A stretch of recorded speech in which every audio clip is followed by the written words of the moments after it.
Hey everybody, Mrs. Harbin, and we're doing video notes 3-1. Alright, so make sure that you realize that these are the objectives for this unit, and we'll get started. Alright, please check the book, read sections 8.1 and 8.2 and through page 222. Look at table 8.1. Alright, look at the bonding and the diatomic elements. Alright, so we're trying to find out what these atoms do with their electrons in order to explain chemistry and compounds and bonding. So here we go. Stability occurs when a valence shell is full. So sodium has 1 outer electron, chlorine has 7. If sodium transfers its 1 to chlorine, now sodium has a full outer shell, chlorine has a full outer shell, and that's why the chemical bond happens. That's one kind of bond called ionic. That's next chapter. Here we are with this chapter. Here's fluorine. It has 7 outer electrons, and if one fluorine atom shares 1 outer electron with another fluorine atom, sharing those electrons fills the outer shell of that fluorine and the outer shell of that fluorine. It's called a covalent bond, and that's what the electrons do. Okay, so we're going to use a representation of atoms and their valence electrons to help us make models of what we think molecules look like. You can represent molecules, you can represent ions, you can represent atoms. So step 1, find the atom on the periodic table and write its symbol. Step 2, use dots for valence electrons like so. So let's put this example in your notes. We're going to do the element nitrogen. Where on the periodic table is it? It's in group 5A, so it has 5 valence electrons. So you put the valence electrons around it as if it were a box, right? And so this is the dot structure for nitrogen. Put another example in your notes. Let's do sulfur. Sulfur is in group 6A, so it has 6 valence electrons. So put 1 around each side until you have to double up. Okay, so this is the dot structure for sulfur. There's the dot structure for nitrogen. Okay, so the Lewis dot structures for the representative elements are written here. Okay, you can see all of these are in group 1. They have 1 valence electron. Group 2, 2 valence electrons. Group 3A, 3 valence electrons. 4A, 4, 5, 6, 7. Look, group 8A, 8 valence electrons, except for helium, which only needs 2. So how do you decide how many bonds an atom can make? Well, once you have its dot structure, you count the single dots in the dot structure, and those are bonding sites. So let's look at hydrogen. Oh, there it is. How many single dots does hydrogen have? 1. So hydrogen can make 1 bond. Let's look at fluorine. Here's fluorine. Fluorine has 1 single dot, so fluorine will probably make 1 bond. Let's look at nitrogen. Nitrogen has 3 single dots, so nitrogen can probably make 3 bonds. This is just a prediction based on the dot structure. So single dots are bonding sites. Hey, we can draw Lewis dot structures for things bonded together. So if we want to draw a Lewis dot structure for water, we draw the dot structure for the atoms, right? And we look for which one can make the most bonds. So oxygen has 6 valence electrons. So hydrogen has 1 valence electron. So because oxygen has 2 single dots, it can make the most bonds, so it's going to be the atom in the middle of our molecule. So we could put oxygen in the middle, and then we put the hydrogens in places where oxygen had a single dot. And then we redraw it, showing that a single 2 dots between atoms become a bond. And a bond is 2 electrons. Okay, so single dots become, not single dots, but bonds, but valence electrons. If there's 2 between atoms, then you draw a line because they're sharing. Okay, let's try H2S. Sulfur has 2 single electrons. Hydrogen has 1 single electron. So put the hydrogen where,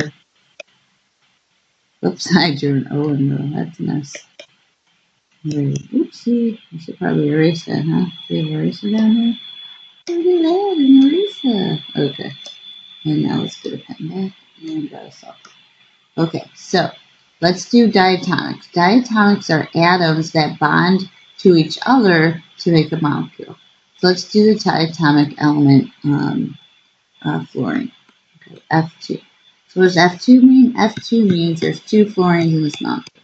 We draw 1, 2, 3, 4, 5, 6, 7. 1, 2, 3, 4, 5, 6, 7. Notice this fluorine has a single dot and so does that one. So we can redraw it as a bond.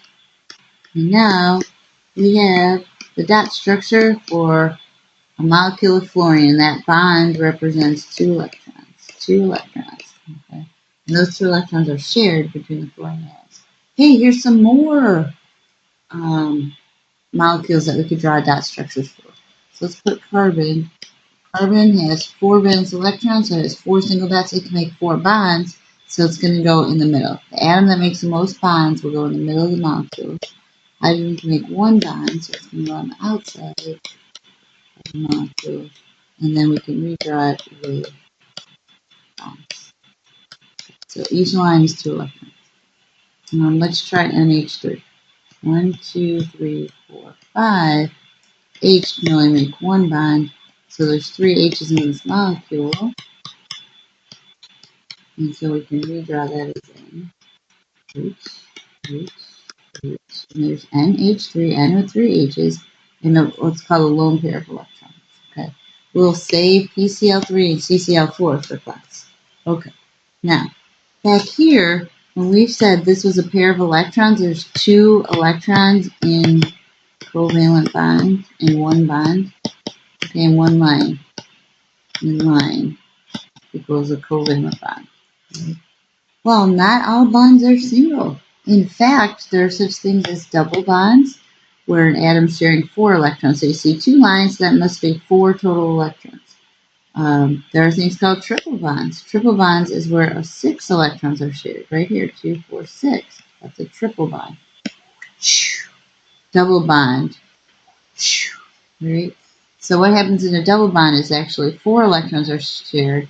So it's going to be stronger than a single bond. It's not 2 times as strong, but it is stronger than a single bond. And it's shorter than a single bond because those electrons bring the atoms close, the nuclei of each atom closely together.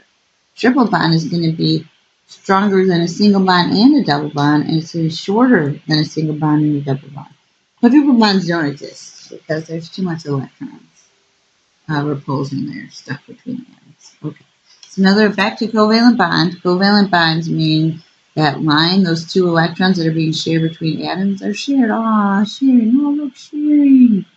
And it happens between 2 nonmetals. So remember how we've talked about metals on the periodic table?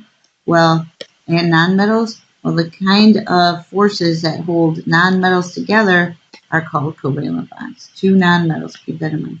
Sometimes it's called a directional covalent bond because those electrons are centered between 2 atoms. They can't freely move, okay? So they're kind of stuck in place between the 2 atoms that are sharing them. Covalent bonds are formed because they fill an octet. Covalent bonds are shared, so each electron counts for each atom, okay? NH3 is an example of this. So I'll redraw this one that we did on the page before. And so those 2 electrons count for hydrogen. It makes hydrogen stable having 2 electrons around it. And these 2 electrons count to make nitrogen stable. Let's see how many electrons are around nitrogen. 1, 2, and that's 3, 4, 5, 6, 7, 8. 8 is great. So why does nitrogen share 1 electron with each hydrogen? So that nitrogen can have 8. Okay. Here are some examples of matter that's covalently bonded. Yeah, beryllium and diamonds, right?